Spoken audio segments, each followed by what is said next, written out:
학생 여러분 반갑습니다. 안녕. 자, 저는 쌍지리TV의 이승국 선생님입니다. 자, 여러분들 2024학년도 수능이 딱 열흘 남았습니다. 긴장되고 초조하고 불안하실 텐데, 자, 쌍지리TV가 준비한 세계지리 올해 마지막 컨텐츠 세계지리 총정리 영상 보시면서 선생님과 함께 세계지리 마무리 복습을 해보도록 하면 좋겠습니다. 자, 이 영상까지 온 친구들이 대부분 세계지리 벼락치기 프로젝트 다 시청을 하셨을 거라 생각이 듭니다. 그래서 자, 선생님이 1시간 안에 자, 세계지리 벼락치기 내용을 1시간 동안 압축으로 자, 정리를 주제별로 단원별로 어떤 문제가 나올 것 같고 어떤 부분을 우리가 다시 복습해야 되고 하는 것들을 정리를 잘 해드릴 수 있도록 하겠습니다. 자, 1시간 동안 우리 집중해서 자, 마지막 총복습 해보도록 할게요. 자, 먼저 1단원부터 자, 총복습에 들어가겠습니다. 자, 1단원이 세계화와 자, 지역화 자, 단원이죠. 자, 이 단원이 문제가 한 문제에서 두 문제 정도 출제가 됩니다. 한 문제에서 두 문제 정도. 자, 문제 난이도는 뭐 엄청 쉽게 출제가 되니까 뭐 특별하게 뭐 걱정하지는 않습니다. 자, 나올 수 있는 주제가 세 개인데, 자, 먼저 세계화 지역화 파트에서 이 지역화 전략 우리 배운 거 4개가 있었죠. 지리적 표시제, 지역 브랜드화 전략, 자, 그리고 장소 마케팅, 다국적 기업의 현지화 전략, 자, 이런 것들을 독해해서 자, 푸는 아주 쉬운 문제 뭐 출제될 수 있고요. 자, 그리고 그 고지도는 거의 나올 것 같아요. 그래서 고지도는 거의 빠짐없이 나오니까, 그래서 고지도는 서양의 고지도 그리고 우리나라의 고지도 이렇게 자, 잘 나오는 고지도들 딱 생각이 나셔야 됩니다. 자, 일단 서양의 고지도 하면 바빌로니아 점토판 지도부터 프톨레마이오스의 세계 지도, 그리고 티오 지도, 알 이드리시의 지도, 포르톨라나에도 메르카토르 지도까지 이 6개. 자, 요 6개 특징 봐주시고, 그리고 뭐 중국의 세계 지도가 나올 수도 있지만, 자, 수능에서는 보통 우리나라 세계 지도를 많이 출제하는 편입니다. 그래서 우리나라 세계 지도 중에 잘 나오는 거 3개가 있죠. 혼일강리 역대 국도 지도, 그리고 천하도, 지구 전후도 이렇게 3개. 자, 요 3개의 뭐 특징 파악해 주시면 됩니다. 문제는 어렵지 않게 나올 거니까 여러분들 잘 해결해 주실 거라 믿고요. 그리고 지리 정보 쪽이 나오면 지리 정보의 종류, 공간 정보, 속성 정보, 관계 정보, 저 요거 물어볼 수 있고요. 그리고 지리 정보의 수집 방법, 뭐 현지 조사, 그다음에 실내 조사, 원격 탐사, 특히 원격 탐사의 뭐 장점 이런 것도 잘 물어봅니다. 그리고 GIS 중첩 분석하는 아주 쉬운 문제.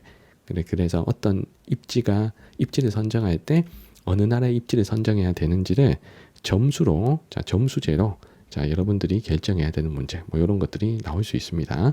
자, 그래서 요 지리 정보 파트도 문제가 쉽게 나올 거니까 여러분들 잘 해결해 주실 거라 믿습니다. 자, 그리고 지리 정보 쪽에서 자, 이런 문제가 나오면 조금 까다로울 수 있죠. 자, 지리 정보 중에 이제 위도 경도와 또 여러 가지 정보를 제시하고 어느 나라인지 찾아야 되는 문제, 나라 찾는 문제.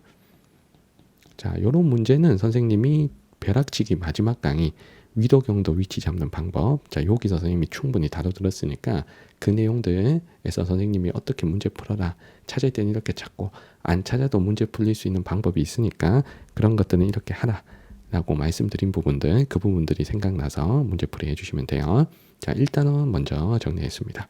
자, 두 번째, 제일 끝단원 8단원을 정리를 해볼게요. 자, 평화와 공존의 세계. 자, 여기는 문제가 한 문제가 나오는데, 자, 주요 주제는 2개입니다. 경제 블록과 환경 문제, 요 2개인데 시험 문제는 거의 환경 문제에서 나올 것 같습니다. 자, 환경 문제는 시험에 출제되는 환경 문제가 이렇게 있죠. 지구온난화, 오존층 파괴, 오존층 파괴 있고요. 그리고 사막화 있고, 자, 열대림 파괴, 자, 산성비, 열대림 파괴, 산성비의 해양 쓰레기 문제까지. 자, 요렇게 6개가 출제될 수가 있습니다. 자, 그래서 이 환경 문제는 선생님이 이렇게 정리하라 그랬어. 각 환경 문제 원인, 그리고 피해 상황, 피해 양상, 그리고 특별한 피해 지역이 있으면 피해 지역, 사막하면 사일지대, 이런 식으로 말이죠. 자, 요거 정리하시고, 그리고 가장 중요한 게 환경 협약이라 그랬습니다. 자, 협약 이름을 반드시 외우셔야 돼요. 최근에 협약 이름이 그냥 정답으로 출제되는 경우가 많기 때문에 그렇습니다. 자, 그래서 교토의정서 파리 협정은 지구온난화, 몬트리올 의정선 오존층 파괴 이런 식으로 연결하란 말이야. 알겠지? 그래서 협약 엄청 강조하겠습니다.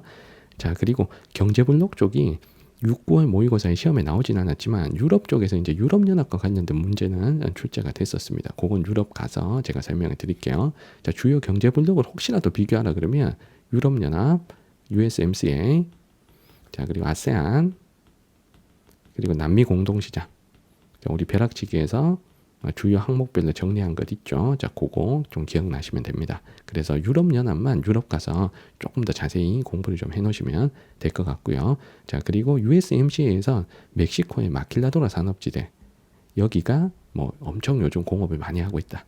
자, 라는 거, 자, 이런 것들 좀 기억하시면 좋겠네요. 자, 그래서 마지막 단원 8단원에서는 환경 문제가 자, 시험 문제 나온다. 이렇게 기억하십니다. 자, 그리고 우리 자연환경 파트로 갈게요. 자, 자연환경 파트는 이제 기후와 지형, 자, 이렇게 구성이 되어 있잖아요. 그래서 보통은 시험 문제가 6문제 정도 나오는데 6, 9월 보니까 5문제 나왔던 자, 모의고사도 있어서 5문제에서 6문제, 대여섯 문제 정도 출제된다라고 보시고 자, 준비를 해주십니다. 자, 그리고 자연환경 파트에서 원래는 기후 파트에서 굉장히 어려운 문제 한 문제가 수능에서 보통은 출제가 됐는데 자, 올해 9월 모평의 경향을 보니까 기후 문제 난이도가 조금은 낮아졌습니다. 그래서 작년, 재작년 이렇게 평상시 모의 평가나 수능에 비해서 그 정부의 어떤 킬러 문항 이슈 이후에 기후 파트의 기후 그래프가 조금은 더 쉽게 그려진 측면이 있습니다. 그래서 올해는 기후 해볼만 하다. 자, 라고 생각하시고 여러분들이 기본적인 공부만 잘 되어 있다. 라고 하면 기후 문제 올해는 다 맞출 수 있는 지금 찬스입니다. 그래서 기후 문제가 뭐 적으면 2문제, 자, 많으면 3문제까지 자, 출제될 수 있다. 라고 보시고요. 자, 그리고 기후 파트는 그냥 쾌펜의 기후 구분만 달달달달 외워서는 안 됩니다. 선생님이 일단 기후의 기본 원리를 충실히 공부한 다음에 그걸 쾌펜의 기후 구분에다 적용해서 문제풀이를 해야 된다 그랬어요. 그래서 우리가 놓치기 쉬운 게 기후의 기본 원리, 자, 이걸 놓치기가 쉽다고. 자, 요거 다시 한번 재점검을 해 주셔야 됩니다. 자, 여기서 말하는 선생님이 말하는 기후의 기본 원리라는 게 이런 거예요. 자, 기온 강수의 기본 원리 있죠. 기온 강수 분포의 기본 원리. 자, 적도가 연교차가 작고 위도가 높을수록 연교차가 크다. 내륙 해안 중에는 내륙이 연교차가 크고 대륙 동안, 대륙 서안 중엔 대륙 동안의 연교차가 크다 하는 위치만 보고 또 비교할 수 있는 어떤 분포의 원리 있죠. 그러니까 이걸 알아야 그 기후가 어느 기후인지 생각이 안 나도 위치만 보고도 비교해서 맞춰낼 수가 있는 겁니다. 알겠지? 그래서 기후의 기본 원리, 기온 분포, 강수 분포의 기본 원리 제가 강조를 드릴 거고요. 자, 그리고 바람 부는 원리. 자, 남동무역풍, 북동무역풍 뭐 이런 말 하면 자, 이게 무슨 말인지 딱 떠올라서 여기는 이 바람이 분다, 저기는 이 바람이 분다, 이게 바로 돼야 돼요. 알겠지? 그래서 바람과 관련된 건 항상풍과 계절풍의 기본 원리. 자, 요거 기억하시고.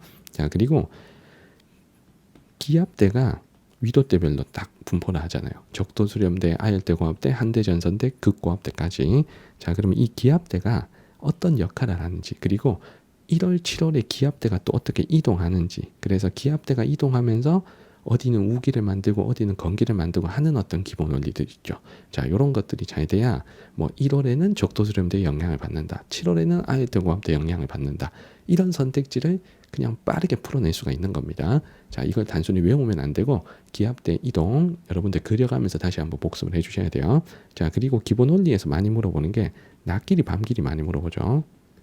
자, 낮밤 길이는 북쪽으로 갈수록 7월에 낮길이가 길어지고, 자, 남쪽으로 갈수록 7월에 낮길이는 짧아지죠. 1월은 또 반대가 되잖아. 이 기본 원리. 그러니까 위도만 알면 할 수 있는 것들이기 때문에 여러분들 충분히 자, 낮밤 길이를 통해서 어느 지역인지 찾아라, 아니면 지도의 두 위치를 비교하라, 그러면 충분히 할 수가 있을 겁니다. 자, 그 다음 요 기본 원리에다가 이제 쾌펜의 기후 구분에다가 적용을 해야죠. 쾌펜의 기후 구분에다가 적용을 한다. 자, 그러면 쾌펜의 기후 구분에서 우리가 공부해야 될 게 먼저 첫 번째가 구분법이죠. 자, 열대 기후는 최하는 18도 이상이다. 건조 기후는 연강수량 500mm 미만이다. 요 구분법을 알아야 어느 기후냐라고 물어봤을 때 그래프에서 그 기후인지 아닌지를 정확하게 찾아낼 수가 있습니다. 그래서 구분법 여러분들 다시 복습해 주시고요. 그래서 그 구분에 해당하는 온도, 뭐 강수량, 요거는 정확하게 좀 암기를 해 주셔야 됩니다. 자, 그리고 중요한 어떤 분포 지역들 있죠. 이 기후는 어디에 분포한다.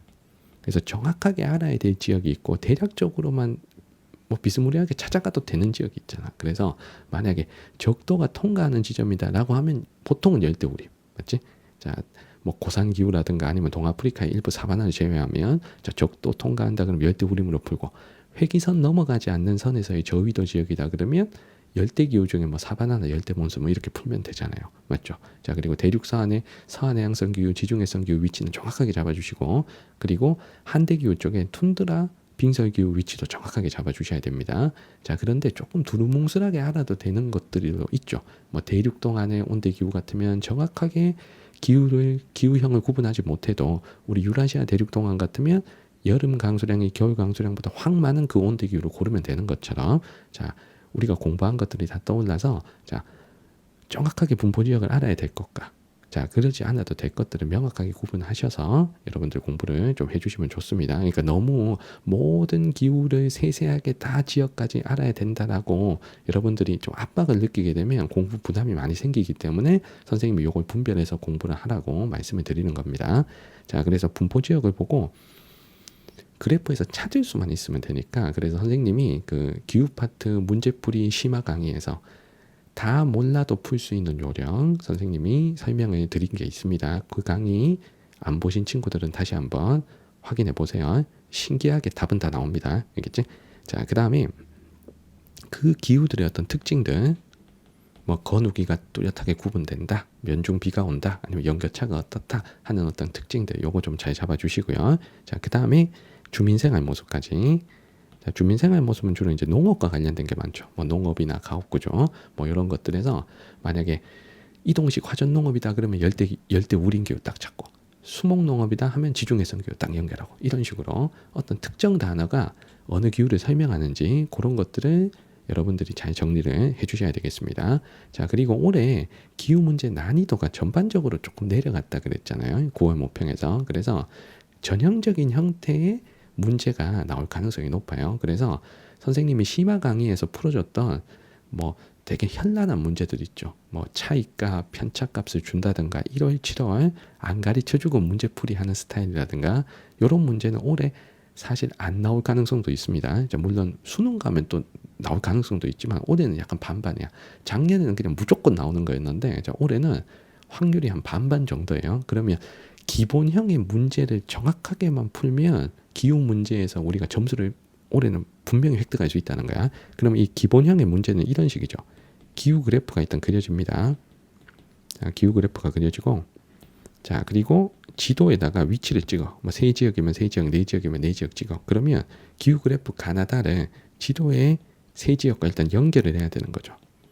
이 연결만 잘하면 돼요. 그래서 그 기후를 알면 유리한데, 여러분들이 그 기후를 모르더라도 선생님이 고를 수 있는 방법을 문제풀이 강의에서 선생님이 설명을 해드렸으니까 그걸 여러분들이 체득을 하셔야 됩니다. 자, 혼자 남반구에 있다 그러면 무슨 기후인지 몰라도 그냥 1월, 7월 계절이 반대인 거 고르면 되는 것처럼 말입니다. 자, 그래서 올해 6월달, 9월달에 그 대부분 기본적인 형태의 문제가 요걸 제시했어요. 1월과 7월에 기온과 강수량. 기온 강수량. 자, 요걸 제시해서 지역을 연결하는 형태. 예, 되게 쉬운 문제가 출제됐으니까 여러분들이 기본형의 문제를 정확하고 빠르게 풀어내실 수 있으면 올해 기후 문제는 다 맞추실 거라 생각이 됩니다. 근데 나는 만점을 꼭 노려야 되겠다 하는 친구들은 선생님 심화 2강, 자, 기후 심화 문제풀이 요거까지 꼭 확인해 주시면 좋겠습니다. 자, 기후 파트는 여기까지 하고요. 그리고 지형 파트는 문제가 보통 3문제가 나옵니다. 자, 지형은 땅의 모양이잖아. 그래서 비주얼로 나오는 유형의 자, 지형들이 있고요. 그 다음에 지도의 위치를 표시해서 나오는 스타일의 자, 문제가 있습니다. 먼저 비주얼을 제시하고 출제하는 스타일은, 자, 비주얼은 사진이나 자, 그림 혹은 뭐 글로 비주얼을 설명을 하겠죠. 자료가 이렇게 나오는데, 자, 여기에 해당되는 지형들이 좀 많습니다. 자, 일단 건조 지형이 있고요. 자, 빙하 지형이 있습니다. 자, 그리고 구조토가 있는 주빙하 지형이 있고요. 그리고 화산 지형도 있고, 자, 카르스트 지형도 있고, 자, 그리고 마지막으로 해안 지형.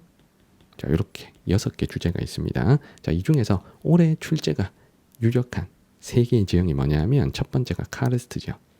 자, 6월달, 9월달 모두 나왔습니다. 카르스트 지형은 6, 9월 반복 출제. 그러면 수능에도 나올 가능성이 제일 높아요. 그러면 카르스트 지형하면 시험 문제 잘 나오는 게 뭐 돌리네, 석회동굴. 자, 석회동굴의 종류석 석순만 또 따로 떼서 물어보기도 했습니다. 올해 9월 모평에는. 자, 그리고 탑 카르스트, 카렌, 그리고 석회화 당구. 자, 이런 것들이 생각이 나야 되고, 토양은 붉은색의 테라로사다. 그리고 석회암이 물에 녹아 용식작용을 받은 거니까 고온 다습한 환경에서 카르스트 지형이 잘 형성된다. 우리 배웠던 거 이거 다 생각이 나셔야 됩니다. 카르스트 지형이 이 중에서 올해는 출제가 제일 유력하게 보이고요. 자, 그리고 6월, 9월에 나왔던 게 건조 지형이 한번 나왔고, 자, 빙하 지형이 한번 나왔습니다. 건조 지형, 빙하 지형. 뭐 선생님이 다 쓰진 않을게요. 자, 건조 지형 하면은 사구, 그리고 버섯바위, 삼능석, 선상지 바다, 메사 뷰트, 와디 플라야 이런 것들 있죠. 그리고 빙하 지형은 호른, 권곡, 유자곡, 현곡, 바닷물이 들어온 피오르, 모레인, 드럼린, 에스커 이런 것들 있잖아. 자, 그래서 건조 지형, 빙하 지형은 6월, 9월 한 번씩 나왔고요. 카르스트 지형은 6, 9월 다 나왔습니다. 그래서 확률이 일단 높은 건 건조 지형, 빙하 지형, 카르스트 지형이다. 자, 그리고 주빙하, 화산, 해안 지형 중에 뭐 일부 언급된 건 있어요. 주빙하 지형은 구조토가 구조토 솔리플럭션이 그 한대 기후 쪽 문제에서 언급된 적이 있고요. 자, 그다음에 화산 지형은 그 간헐천이 언급된 게 있습니다. 9월 모평에 간헐천. 그리고 해안 지형 쪽은 뭐 특별하게 6월에 언급이 되진 않았는데 그래도 작년까지는 잘 나왔던 주제라 어찌됐든 공부는 해놓으셔야 돼요. 주요 해안 지형들, 그리고 뭐 리아스, 피오르, 산호초 이런 것들 여러분들 좀 봐주시면 좋겠습니다. 자, 지형 파트는 쉬우니까 벼락치기 강의에서 선생님이 정리해준 그 정도면 충분히 문제 다 푸실 수 있습니다. 자, 그 다음에 지도의 위치를 찍어서 자, 내는 스타일의 문제. 자, 보통 대지형 파트에서 이렇게 문제가 나오죠. 그래서 대지형 파트는 대지형과 그리고 지각판의 경계. 자, 이렇게 두 개의 위치를 찍어 놓고 출제하는 문제가 많습니다. 자, 그래서 대지형 파트다라고 하면 신기조산대, 고기조산대, 자, 안정육계 위치 요거 파악해서 풀어야 되는 스타일의 문제고요. 자, 그래서 그 6월 달에는 신기조산대 중에 히말라야 산맥, 안데스 산맥, 그리고 고기조산대에서는 에팔레치아 산맥이 출제가 됐었습니다. 자, 그리고 지각판의 경계에서는 수렴형 경계에서 두 가지 케이스가 있죠. 자, 대륙판과 대륙판이 충돌하는 케이스가 있고 해양판과 대륙판이 충돌하는 케이스가 있습니다. 그래서 히말라야 산맥은 6, 9월 다 나왔습니다. 6, 9월 다 나왔고요. 히말라야 산맥은 대륙판끼리 충돌한 거고 그 다음에 화산이 없는 거, 요게 좀 특이한 거죠. 자, 그 다음에 그 해양판과 대륙판이 충돌하는 경계로는 안데스 산맥이 6월 달에 한번 출제가 됐습니다. 자, 그리고 발산형 경계에서는 시험에 잘 나오는 두 곳이 동아프리카 지구대하고 아이슬란드죠. 그래서 9월 모평에는 동아프리카 지구대가 출제가 됐습니다. 대륙판 내부가 갈라지는 경계. 그리고 아이슬란드는 지열 발전하면서 자, 에너지 파트에서 언급이 된 적이 있습니다. 자, 그 다음에 보존형 경계도 있죠. 샌 안드레아스 단층. 자, 그리고 환태평양 조산대, 알프스 히말라야 조산대 이런 데 위치까지 여러분들이 파악을 해 주시면 좋겠습니다. 그래서 대지형 파트, 대지형과 지각판의 경계가 자, 지도의 위치를 표현하는 스타일의 문제는 반드시 출제가 됩니다. 그래서 지형 파트는 총 3문제가 출제돼요. 선생님 생각에 대지형 쪽 하나, 카르스트 지형 쪽 하나, 건조 빙하 지형 섞어서 한 문제. 이렇게 해서 3문제가 나올 가능성이 좀 높아 보입니다. 자, 자연환경 파트 정리를 했고요. 인문환경 파트로 가겠습니다. 자, 인문환경 파트는 자, 문제가 5문제가 나오는데 자, 각 중단원별로 한 문제씩 골고루 출제가 됩니다. 종교부터 에너지까지 한 문제씩 딱 나오는 거예요. 자, 일단 종교 문제가 올해 6, 9월 모두 20번 문제로 굉장히 쉽게 나왔습니다.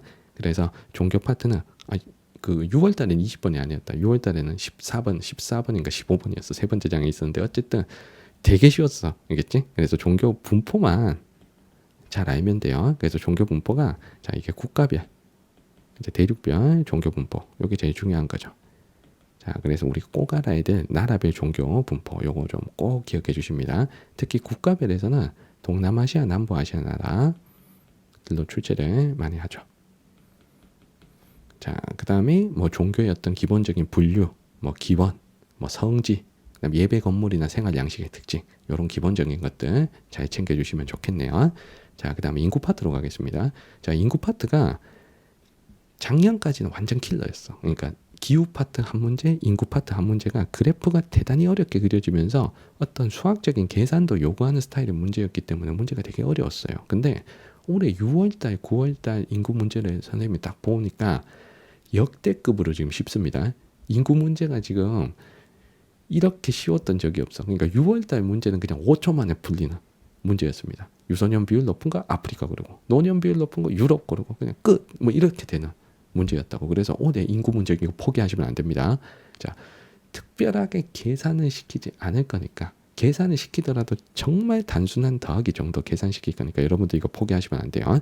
자, 그래서 보통 인구 문제 한 문제가 제시되면, 자, 인구 통계를 주고 어느 국가인지 어느 대륙인지 찾으라 그래. 그러니까 인구 통계, 인구와 관련된 인구 관련 통계를, 자, 그래프로 그려준단 말이야. 그래프로 그려주면 그 그래프에서 찾으라는 나라를 찾거나 국가를 찾거나, 자, 대륙을 찾거나 하는 스타일의 문제입니다. 자, 올해 6, 9월다 무슨 대륙인지 찾으라 그랬어요. 그래서 아시아 찾고 아프리카 찾고 유럽 찾고 하는 식의 문제였습니다. 자, 그러면 이 인구 관련 통계 그래프로 그려주는 통계가 어떤 게 있냐면, 일단 요게 나오면 쉬워요. 연령층별 인구 비율. 자, 연령층별 인구 비율을 그려준다. 유소년 청장년 노년 비율을 그려주는 거잖아. 자, 그러면 노년 비율 높은 거 유럽 고르면 되고, 유소년 비율 높은 거 아프리카 고르고, 그러면 뭐 좀 어중간한 거 아시아 고르면 되죠. 맞죠? 자, 그래서 이렇게 골라주시면 되고, 자, 그 다음에 요거 말고 그 인구 증가율과 관련된 통계를 그려주는 경우도 많습니다. 자, 이럴 경우에 전체 증가율을 그려줄 수도 있고, 자, 자연 증가율을 그려줄 수도 있습니다. 물론 둘 다 그려주면 하나 더 물어보는 게 있어요. 전체 증가율은 자연 증가율에 순 이동률을 더한 거죠. 자, 그래서 이런 걸 찾아야 돼요. 전체 증가율과 자연 증가율이 주어졌으면 순 이동률을 계산해서 판단할 수가 있잖아. 요 식을 활용한 문제가 잘 나옵니다. 자, 그러면 어쨌든 대륙을 고를 때 자연 증가율 제일 높은 대륙 아프리카 고르면 되죠. 자연 증가율 제일 낮은 대륙 유럽 고르면 되고, 이런 식으로 자연 증가율 가지고 대륙 찾는 거 어렵지 않습니다. 그런데 전체 증가율과 자연 증가율이 제시됐을 때 순이동률을 물어봅니다. 자, 그러면 전체 증가율, 자연 증가율 중에 전체 증가율이 더 높은 곳은 순이동률이 플러스인 거죠. 자, 반대로 전체 증가율보다 자연 증가율이 더 높은 곳은 순이동률이 마이너스인 거지. 그러니까 이런 것들을 그래프에서 확인해서 풀어야 되는 문제. 자, 이런 문제들이 있습니다. 그래서 보기 하나 정도니까 여러분들이 요 공식 하나만 정확하게 기억하셔서 숫자 대입해 보시면 순이동률이 플러스인지 마이너스인지 충분히 알아낼 수 있습니다. 자, 요게 이제 9월 모평에서 자, 나왔던 문제니까 그 문제 참고해서 여러분들이 확인해 보시면 좋겠네요. 자, 인구 문제 올해 포기하면 안 된다. 알겠지? 자, 그 다음에 이제 도시 파트로 가겠습니다. 자, 도시 파트는 일단 도시화 쪽에 나올 수가 있어요. 그래서 도시화 관련 통계를 주고, 자, 도시화 관련, 자, 통계를 주고, 어느 국가인지 어느 대륙인지 찾아라. 자, 하는 스타일의 문제 나올 수 있습니다. 올해 6월 모평에서는 이제 국가를 찾으라고 하더라고요. 그래서 작년까지 이제 대륙 찾는 문제가 많이 나왔는데, 자, 국가 찾으라고 하니까 국가가 나올 가능성이 높아 보입니다. 자, 그러면 도시화 관련 통계가 나올 수 있는 게 이게 도시화율. 자, 도시화율은 전체 인구에서 도시 인구가 차지하는 비율이죠. 아니면 촌락 인구 비율. 자, 이걸 연도별로 그려줄 수도 있고요. 아니면 도시 인구 증가율 같은 거, 자, 같이 제시할 수도 있고, 뭐 도시 인구나 총 인구 같은 것도 아예 인구수를 그냥 그려줄 수도 있습니다. 자, 어찌 됐든, 자, 도시화 관련 통계가 나오면 나라 찾는 요령 우리가 공부한 게 있죠. 선진국일수록 도시화율이 대체적으로 높고, 좀 저개발국이 도시화율이 낮다. 자, 그리고 라틴 아메리카 나라는 생각보다 도시화율이 높다. 자, 우리 공부한 거 있지. 그거 갖고 나라 찾아주는 겁니다. 자, 6월 모평에서는 도시화율을 역으로 해서 촌락 인구 비율로 문제를 출제를 했습니다.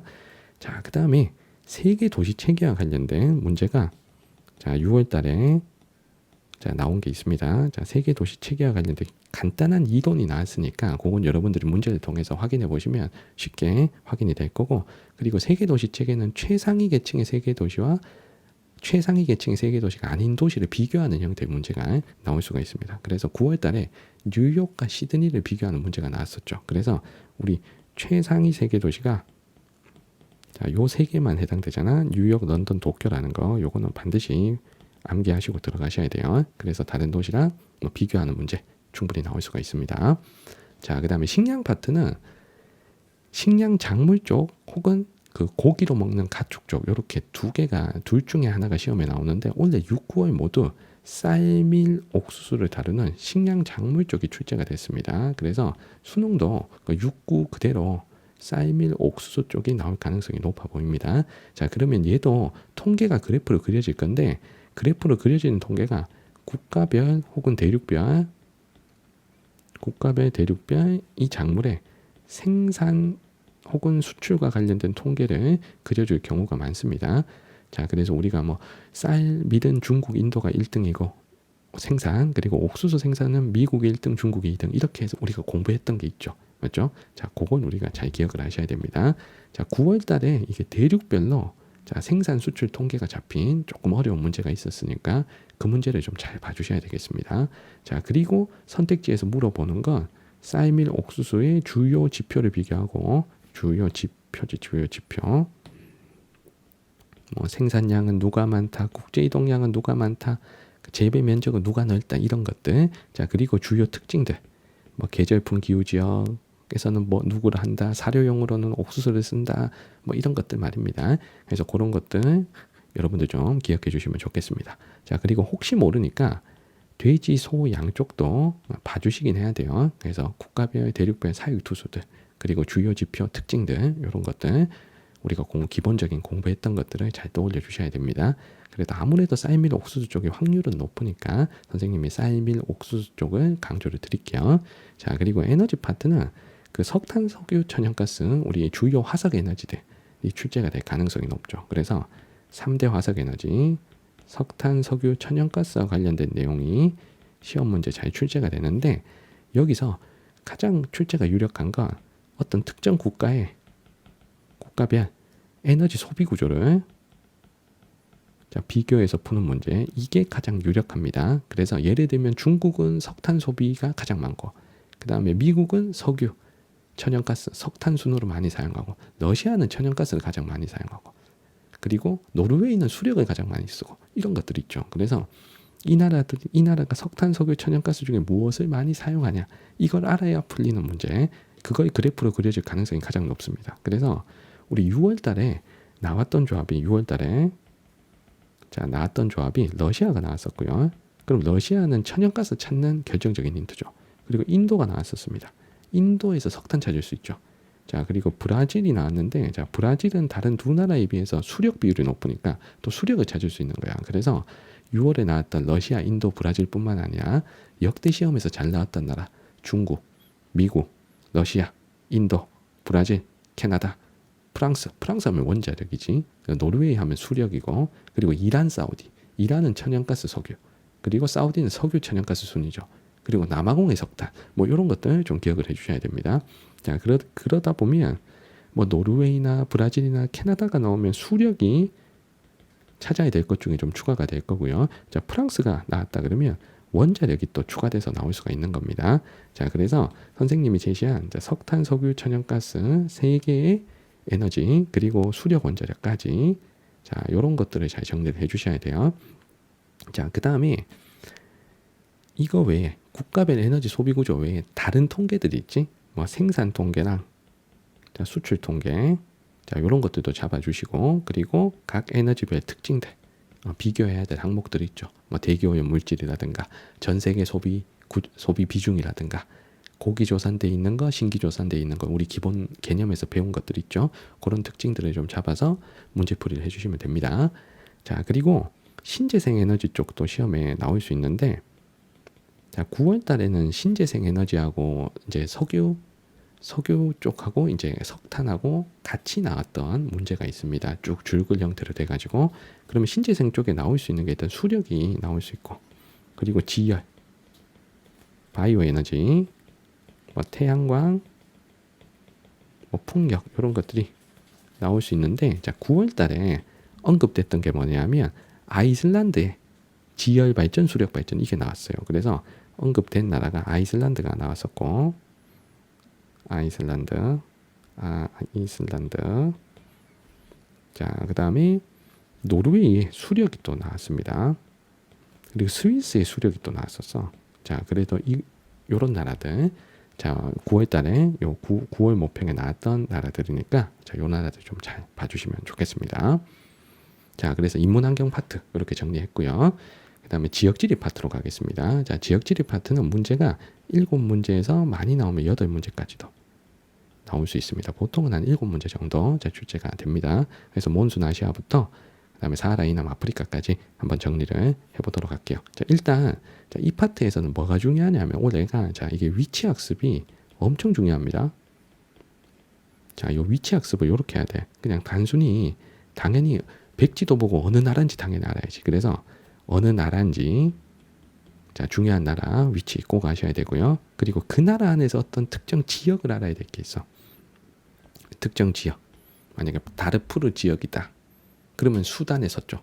까탈루냐 지역이다. 그러면 에스파냐 북동부. 플랑드르 지역이다. 벨기에 북쪽. 네덜란드어 쓰는 지역. 이렇게 말이야. 그래서 우리 알아야 될 특정 지역들이 있어. 그 지역 단위 공부가 또 들어가야 됩니다. 자, 그 다음에 특정 도시. 뭐 미국 하면 주요 도시 10개 있잖아. 우리 꼭 알아야 돼. 10개. 뭐 뉴욕, 시카고, LA, 샌프란시스코, 시애틀 막 해서 10개 있잖아. 그리고 유럽에 또 대표 도시들 있죠. 시험에 잘 나오는 런던, 파리, 브뤼셀, 로테르담, 소피아 앙티폴리스, 바르셀로나, 밀라노 뭐 이런 도시들. 자, 그리고 남미에 또 주요 도시들 잘 나오는 도시들 있죠.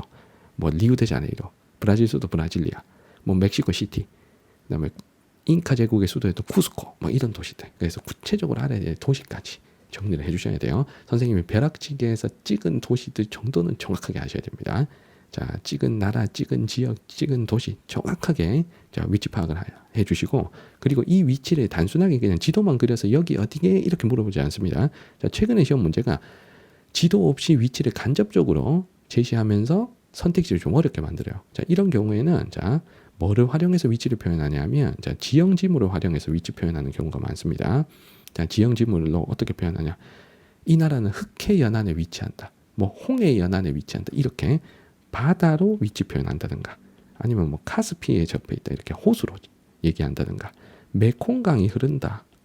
나일강이 흐른다. 이렇게 하천으로, 아니면 히말라야 산맥을 통과한다. 이렇게 산맥으로. 아라비아 반도에 위치한다. 인도차이나 반도에 위치한다. 아나톨리아 반도에 위치한다. 반도로 표현한다든가, 아니면 사하라 사막에 위치한다. 아타카마 사막에 위치한다. 파타고니아 사막에 위치한다. 이렇게 이 지형지물로 나라 위치 그냥 딱 설명하는 자, 이런 보기들 선택지에 딱 잘 나옵니다. 자, 그리고 선택지에 또 위치를 물어보는 게 인접 국가랑 자, 인접성을 물어보는 게 많아요. 그래서 예를 들면 뭐 A와 B는 국경을 접한다 이런 식으로. 자, 그러면 그 나라 항상 공부할 때 이 나라 위에는 누가 있고 아래에는 누가 있고 옆에 누가 있는지 이렇게 자꾸 타고 가면서 공부를 하셔야 돼요. 그 나라만 딱 공부하면 안 되고.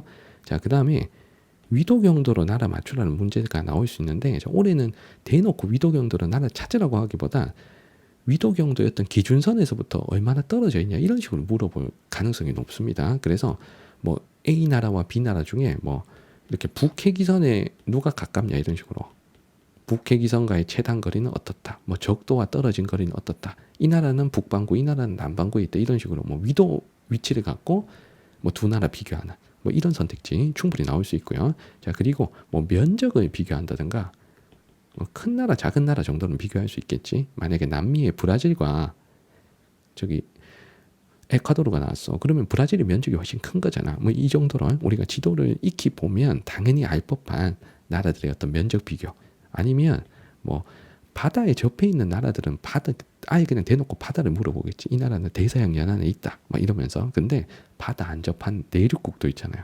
이 나라는 뭐 내륙국이다. 뭐 이런 식으로 또 위치를 간접적으로 또 표현하는 자, 이런 문제들이 잘 나오니까 이런 것들에 대비를 잘 해주셔야 됩니다. 자, 그러면 우리가 정리해야 될 게 그 바다 이름들, 그리고 주요 호수 이름들, 그다음 하천 흐르는 나라들, 뭐 티그리스, 유프라테스 강하, 튀르키예, 시리아, 이라크를 통과한다. 이런 식으로 공부를 해놔야 되는 거야. 메콩강은 중국부터 베트남까지잖아. 이런 거 공부를 해놓으셔야 돼요. 알겠죠? 자, 그래서 이런 거 공부를 좀 잘 해주시면 좋겠습니다. 자, 그래서 여기서 킬러 선택지가 반드시 나옵니다. 알겠지? 선생님이 지금 얘기했던 것 중에. 그래서 실컷 나라 다 찾고 글 읽어서 다 했는데 여기에서 얻어맞는 경우가 있어요.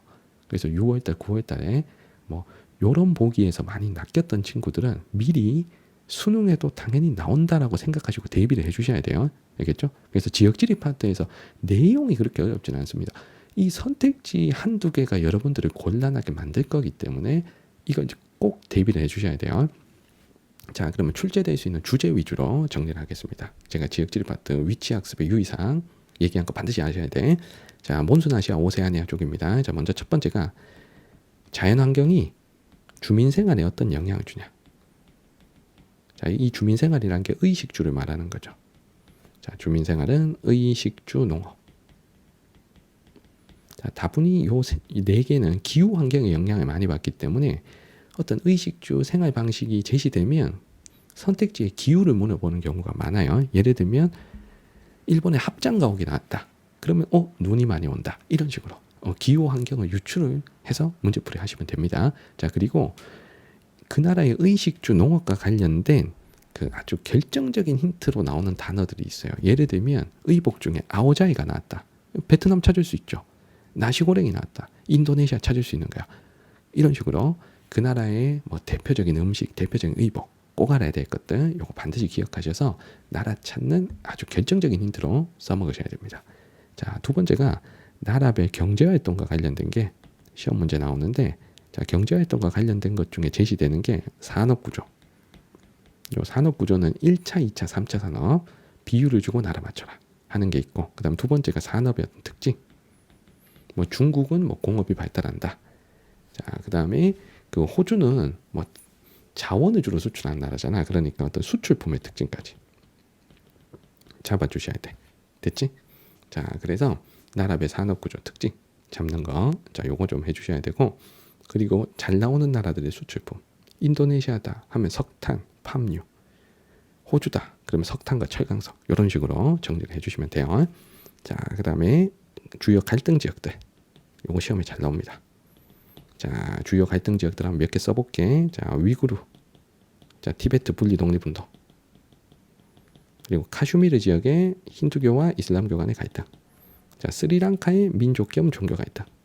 자, 그리고 미얀마의 로힝야족 탄압.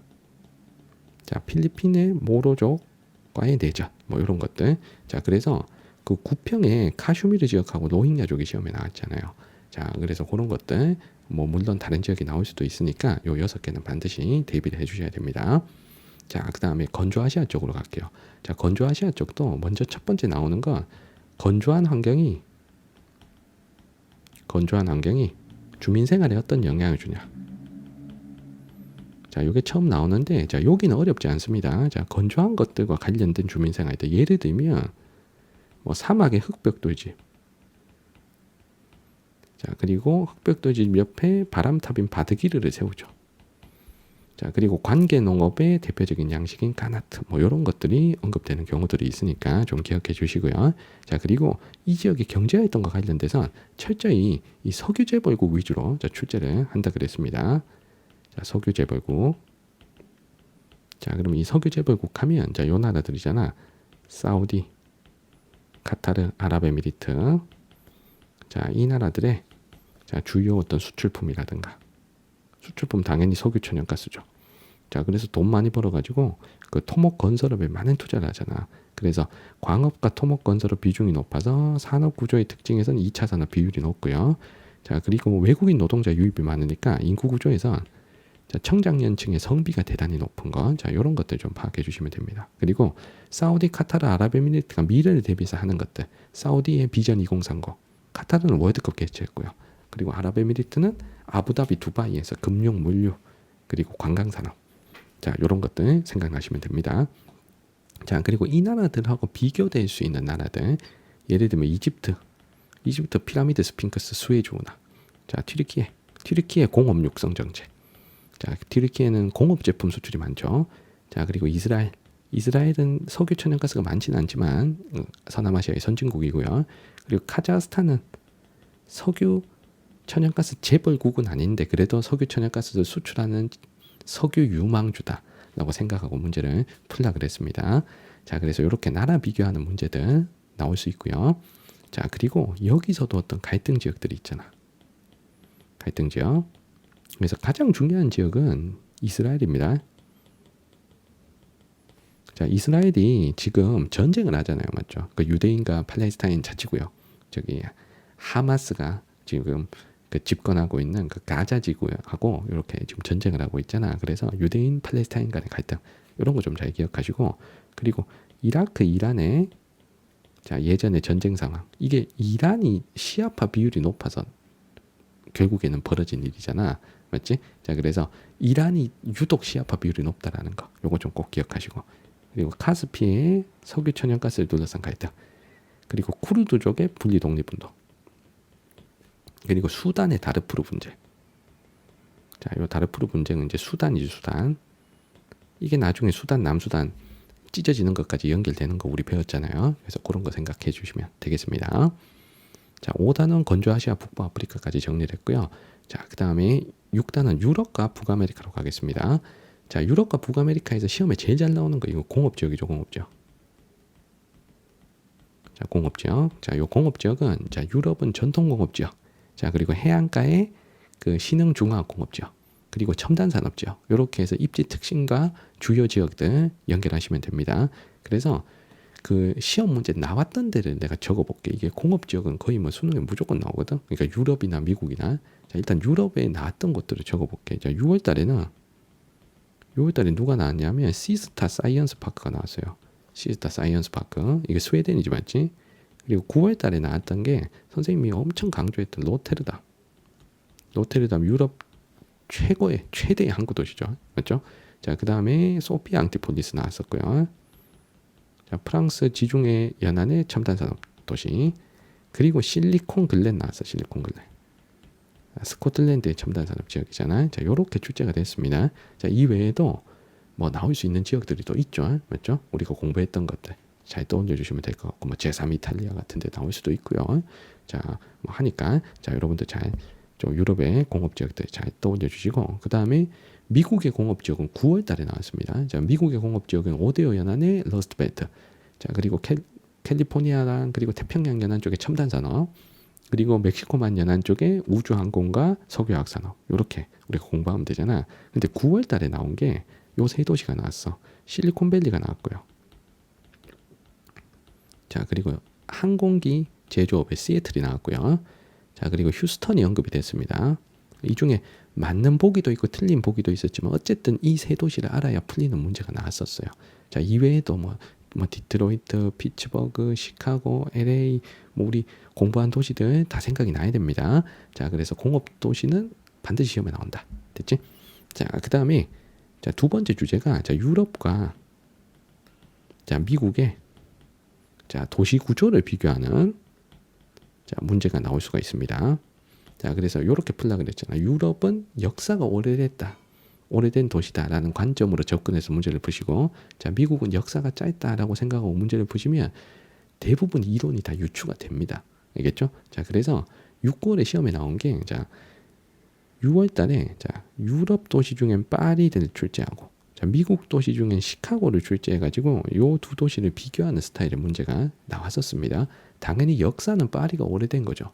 그리고 도심과 외곽의 건물 높이 차이는 시카고가 큰 거죠. 미국 도시가 더 크니까. 자, 그러면서 언급한 게 시카고의 동심은 뭐예요? 그 다음 파리 외곽의 라데팡스 이런 게 언급이 됐단 말이야. 그러면 파리와 시카고에 대한 기본 지식까지도 좀 알고 문제풀이를 하셔야 된다는 겁니다. 자, 그래서 우리가 또 같이 공부해야 될 게 유럽과 미국의 주요 도시들. 자, 우리 공업지역 하면서 공부하는 주요 도시에다가 또 뭐 런던, 파리 같은 어떤 대도시들 있죠. 유럽에선. 자, 런던, 파리, 바르셀로나 뭐 이런 도시들, 선생님이 찍어줬던 도시들 이거 정확하게 아셔야 되고, 자, 미국은 공업도시 포함 대도시까지 해서 총 10개 도시 선생님이 정리해 준 게 있습니다. 자, 그 도시를 아예 다이렉트로 찾아라 하는 문제가 나올 수 있으니까 주요 도시 여러분들이 반드시 공부를 해주셔야 돼요. 자, 그리고 마지막 주제가 이제 통합과 분리의 자, 유럽과 북아메리카인데, 자, 통합 쪽은 자, 유럽연합과 관련된 문제가 나올 수가 있는데, 이 유럽연합 쪽에서는 의외로 뭐가 중요하냐면 유럽연합 미가입국이 중요합니다. 유럽연합 미가입국. 자, 대표적인 나라가 노르웨이, 아이슬란드, 스위스. 아예 가입한 적 없고요. 그리고 영국은 가입했다가 지금 탈퇴를 했잖아. 그래서 이런 나라들 넌지시잖아. 쟤는 유럽연합이다. 이렇게 틀리게 출제하는 경우가 많아요. 그래서 조심해야 될 나라가 노르웨이, 아이슬란드, 스위스, 영국 이 네 나라를 조심해라. 알겠지? 자, 그리고 분리와 관련돼서는 자, 요런 데를 잘 출제하죠. 뭐 스코틀랜드나 자, 북아일랜드. 자, 요 지역 단위 위치를 정확하게 알아야 돼. 북아일랜드. 자, 스코틀랜드, 북아일랜드. 그리고 벨기에의 언어 갈등. 그리고 카탈루냐 분리 독립운동. 그리고 파다니아 분리 독립운동. 카탈루냐는 에스파냐 북동부, 파다니아는 이탈리아 북부 지역이죠. 그러니까 얘네들이 왜 분리주의 움직임이 있냐. 그리고 거기 위치 어디냐. 그 다음에 벨기에 같으면 이 동네는 어느 쓰고 이 동네는 어느 쓰나 이런 거 잘 정리하셔야 돼. 거기다가 퀘벡까지. 자, 캐나다 퀘벡, 프랑스어 쓰는 퀘벡까지 정리하시면 돼요. 자, 그 다음에 마지막으로 중남부 아메리카, 사하라 이남 아프리카. 자, 여기서는 중남부 아메리카 쪽은 자, 출제 주제가 3개가 있죠. 자, 먼저 첫 번째가 인종 분포. 자, 백인 비율 높은 나라, 혼혈 비율 높은 나라, 흑인 비율 높은 나라, 원주민 비율 높은 나라 우리가 다 알고 있습니다. 이 나라 연결을 잘해야 돼.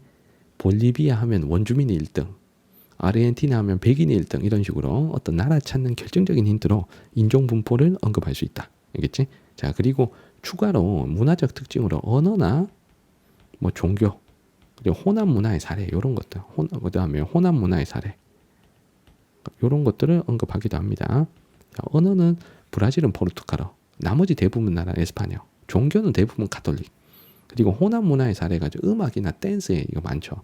그러니까 삼바 하면 브라질, 탱고 하면 아르헨티나, 레게 하면 자메이카 이렇게 말입니다. 자, 이제 그런 것도 좀 봐주시고요. 자, 그리고 중남부 아메리카에서 우리 학생들이 많이 어려워하는 게 요 도시 분포죠. 자, 선생님이 도시 분포는 크게 해안가 항구 도시랑 그 다음에 적도인데 그 1년 내내 봄과 같은 날씨가 나타나는 저위도의 고산 지역의 고산 도시. 요렇게 해서 주요 사례들, 주요 대도시들 위치 그리고 특징 이런 거 좀 잡아주시라고 그랬죠. 그래서 선생님이 그 중남미의 11개 도시 찍어주고 정리해 준 게 있습니다. 저 여기서 생각이 나야 돼. 그러니까 리우데자네이루, 멕시코시티, 쿠스코, 리마, 산티아고, 브라질리아, 우리 뭐 보고타, 키토 우리 다 공부를 했습니다. 알겠죠? 자, 이 도시들이 고산 도시인지 해안 도시인지 자, 이런 거 좀 나눠 주시고 그리고 딱 특징이 잡히는 도시들 있잖아. 카니발, 삼바 축제다. 그럼 리우데자네이루 찾고 잉카 제국의 수도였다 그러면 쿠스코 찾고 하는 식으로 말입니다. 자, 그리고 중남부 아메리카가 도시 문제가 많지. 도시 문제. 자, 과도시화 문제. 그리고 파벨라 같은 슬럼가의 불량주택 문제. 자, 그리고 1위 도시에 지나치게 인구와 기능에 집중하는 종주도시 현상. 이런 것도 잡아주셔야 됩니다. 그래서 브라질은 종주도시화 현상 없는 거 알죠? 그래서 이런 것들 잘 잡아주셔야 됩니다. 자, 그리고 자원과 수출품이 언급돼서 시험 문제 나올 수가 있습니다. 이 자원 수출품 관련돼서 자, 9월 모평에 이제 출제가 됐어요. 특히 수출품. 자, 그래서 나왔던 나라가 구리의 칠레. 자, 그리고 공업 제품의 멕시코. 자, 그리고 브라질까지 요 세 나라가 있던 중요한 나라 중에 요 세 나라가 나왔었고요. 그리고 브라질 하면은 콩, 옥수수, 소고기, 커피 같은 농산물도 있고 석유와 철광석 같은 광물 및 에너지 자원도 있고 공업 제품도 조금 있죠. 자, 그다음에 거기다가 출제된 나라가 아르헨티나가 같이 나왔었어. 아르헨티나는 옥수수, 콩, 뭐 밀, 소고기 같은 농산물 위주의 수출 구조가 나오는 나라입니다. 자, 요 네 나라 출제된 적이 있으니까 잘 알아두셔야 되고 이 네 나라하고 추가해서 나올 수 있는 나라가 베네수엘라. 자, 베네수엘라 하면 석유죠. 자, 콜롬비아는 커피, 석탄, 석유. 그리고 볼리비아 하면 천연가스와 리튬.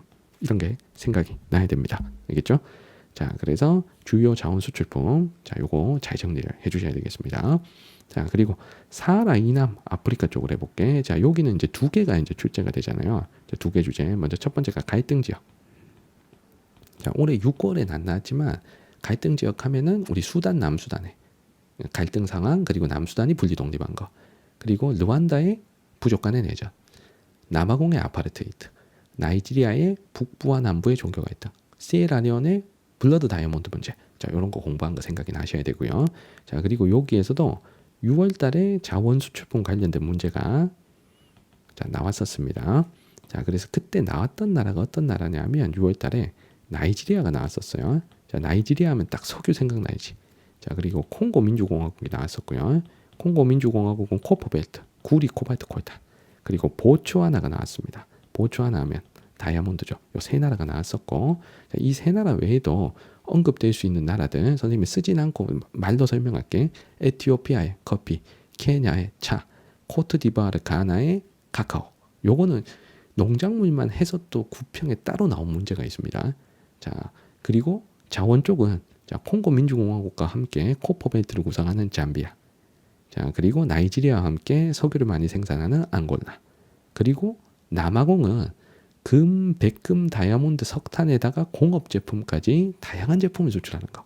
자, 이런 것들이 생각이 나셔야 됩니다. 아시겠죠? 그래서 요거 외에도 플러스 알파 나라, 자, 선생님이 쭉 말로 설명한 그 나라들이 쭉 생각이 나셔야 됩니다.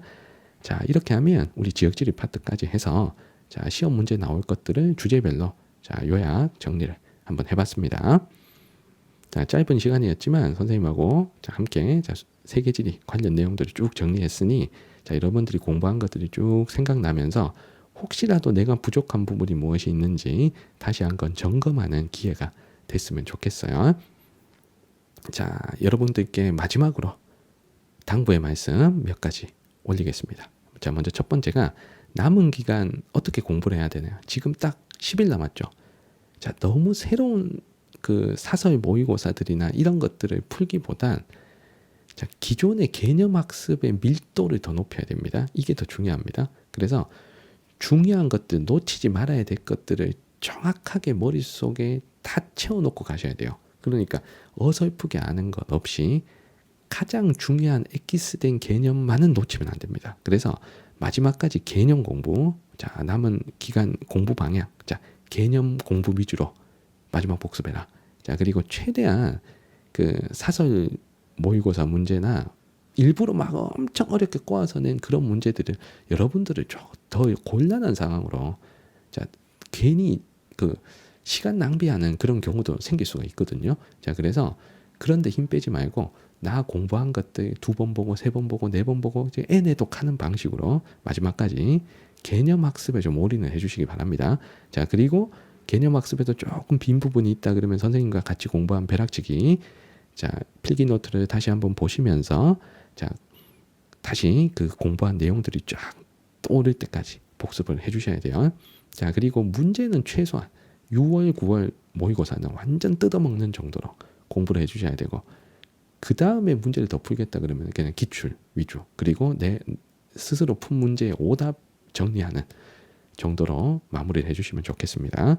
자, 그리고 선생님이 이제 수능이 얼마 남지 않은 시점이니까 자, 벼락치기 교재를 구매하거나 그 다음에 댓글로 이렇게 질문 남기시면 제가 가급적 빠르게 처리할 수 있도록 할게요.